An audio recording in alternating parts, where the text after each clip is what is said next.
Hi friends, நான் இன்றைக்கி மீன் ஊறுகாய் தான் போட்டிருக்கேன். அதுக்கு நம்ம வந்து சூரை மீன் எடுத்துருக்கோம். சூரை மீன் அந்த முள்ளெல்லாம் மாற்றிக்கிட்டு சின்ன சின்ன பீஸாக வந்து கட் பண்ணி எடுத்துக்கிறோம். கட் பண்ணதுக்கப்புறமா அதில் உப்பு, மிளகாத்தூள், அப்புறமா வந்து பெப்பர் தூள், மஞ்சத்தூள் இவ்வளோ போட்டு நல்லா மிக்ஸ் பண்ணி விட்டுறலாம்.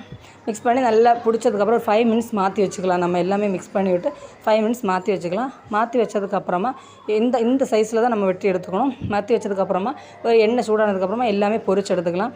பொரிக்கும் போது எப்போவுமே வந்து ரொம்ப பிளாக் கலர் ஆகக்கூடாது. ஒரு ப்ரௌனிஷ் கலரில் இருக்கும்போதே நம்ம வந்து அதை எடுத்துடணும். அப்போ தான் அது டேஸ்ட்டாக இருக்கும் நமக்கு மீன் சாப்பிட்றதுக்கு. ப்ரௌனிஷ் கலர் இந்த மாதிரி இதில் வரும்போதே நம்ம எடுத்து மாற்றிக்கலாம்.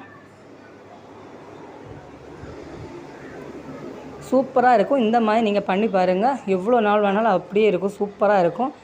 இதெல்லாமே எடுத்து மாற்றினதுக்கப்புறமா நம்ம இதுக்கு தேவையான ஒரு லெமன் சைஸ் புளி எடுத்துக்கிறோம். இல்லை புளி வந்து நான் இவ்வளோ மீனுக்கு வந்து 1 கப் தண்ணி எனக்கு போதும். அந்த 1 கப் தண்ணி அளவுக்கு அதை ஊற வச்சுருக்கேன். நான் மித்த இருக்க மீனையும் கூட கொஞ்சம் போட்டு எல்லாமே பொரிச்சு எடுத்துக்கலாம். நம்ம இவ்வளோ மீன் இருக்குது நமக்கு. அதுக்கப்புறமா அதே வேறு கடாயில் வந்து அதே எண்ணெய், அந்த இவ்வளோ எண்ணெய் நமக்கு தேவையில்லை, அதனால் அதே கொஞ்சம் எண்ணெய் எடுத்து இதில் ஊற்றிக்கிட்டு கடுகு தாளிச்சிக்கலாம். கண்டிப்பாக இதை பண்ணி பார்க்கணும். செம்ம டேஸ்ட்டாக இருக்கும். நம்ம சாதத்தில் ஏதாவது பண்ணதுக்கு மடியாக இருந்துன்னா ஒரு சோறும் வச்சு இந்த மாதிரி இது ஊறுகாய் இருந்துச்சுன்னா எடுத்து சாப்பிட்றலாம். இப்போ கடுகு அழைச்சதுக்கப்புறமா நம்ம இஞ்சி வந்து பேஸ்ட்டு அரைச்சி போட்டிருக்கோம். ரொம்ப மைய அரைச்சிக்கல, ஜஸ்ட்டு இப்படி ஒரு அடி அடித்து எடுத்து போட்டிருக்கோம். அப்புறம் பூண்டு எப்போவுமே இது பண்ணி போடக்கூடாது. இப்படி இருந்தால் தான் செம்ம டேஸ்ட்டாக இருக்கும் ஊறுகாய்லேருந்து எடுத்து சாப்பிட்றதுக்கு. இந்த மாதிரி பச்சை வாசனை போகிற அளவுக்கு நம்ம கிண்டி விட்டதுக்கப்புறமா 3 பச்சை மிளகாய் கீரை எடுத்து வச்சுருக்கேன். அதையுமே போட்டுக்கலாம்.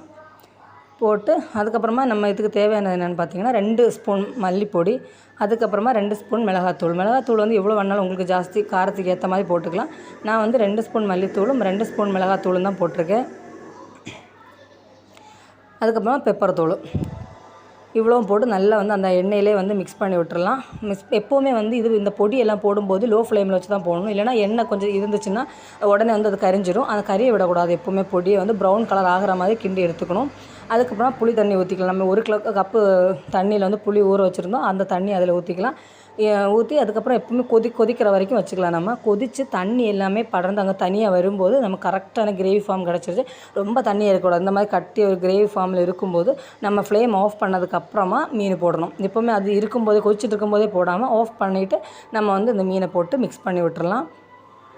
நம்ம வந்து மீனை மிக்ஸ் பண்ணி விட்றது புளி தண்ணி ஊற்றுறதுனால நம்ம வந்து என்ன பண்ணலாம்னா கொஞ்சம் உப்பு தேவையாக இருந்தாலும் கொஞ்சோண்டு உப்பு அதில் மிக்ஸ் பண்ணி விட்டுறலாம். ஏன்னா இப்போ அது எல்லாத்துலேயுமே இப்போ போட்டிருக்கோம். இருந்தாலும் புளி கொஞ்சம் ஜாஸ்தியாக இருக்கக்கூடாதுன்னு கொஞ்சோண்டு உப்பு வந்து நம்ம அதில் போட்டுக்கலாம்.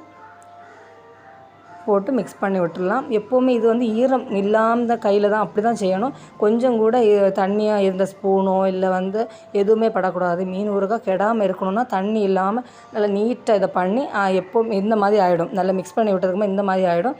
ஆனதுக்கப்புறமா வந்து பாருங்கள் தண்ணி எல்லாமே உறிஞ்சி எடுத்துருச்சு. அதில் மீனே எல்லாமே உறிஞ்சி எடுத்துருச்சு. சூப்பராக இருக்குது. இனி தண்ணி விடாமல் தண்ணி இந்த ஆறுனதுக்கப்புறமா நம்ம ஜார் எல்லாமே வந்து சூப்பராக தொடச்சி எடுத்து வச்சதுக்கப்புறமா தான் இதை அப்படியே மிக்ஸ் பண்ணிட்டுரும். இல்லைனா இது சீக்கிரமாக கெட்டு போயிடும். நம்ம தண்ணி பட்டுடுச்சுனாலே ஒரு வாரத்தில் இது கெட்டு போயிடும். தண்ணி இல்லாமல் நீட்டாக தொடச்சி ஸ்பூனாக இருந்தாலும் சரி பாட்டில் எல்லாமே தொடச்சி வச்சதுக்கப்புறமா தான் இது எல்லாமே எடுத்து போடணும். போட்டிங்கன்னா 2 மாதம் வரை இந்த மீன் அப்படியே இருக்கும். சூப்பராக இருக்கும். அந்த ஊறுகாய் கண்டிப்பாக ட்ரை பண்ணி பாருங்கள். செம்ம டேஸ்ட்டாக இருக்கும். நமக்கு சோறு கூட வச்சு சாப்பிட்லாம். இது லாங் ட்ராவலாக இருந்தால் ரொம்ப 6-7 மாதம் வச்சுருக்கணும் அப்படின்னு இருந்தால் மட்டும் நீங்கள் வினிகர் சேர்த்துக்கலாம். அது தேவையில்லை. நம்ம வீட்டிலே வந்து 1-2 மாதம் வச்சு சாப்பிட போகிறோம்.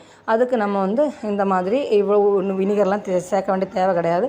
இந்த மாதிரி அடைச்சி வச்சுட்டோன்னா நமக்கு எப்போ வேணாலும் எடுத்து சாப்பிட்லாம். செம்ம டேஸ்ட்டாக இருக்கும். கண்டிப்பாக இதை ட்ரை பண்ணி பாருங்கள். Bye friends.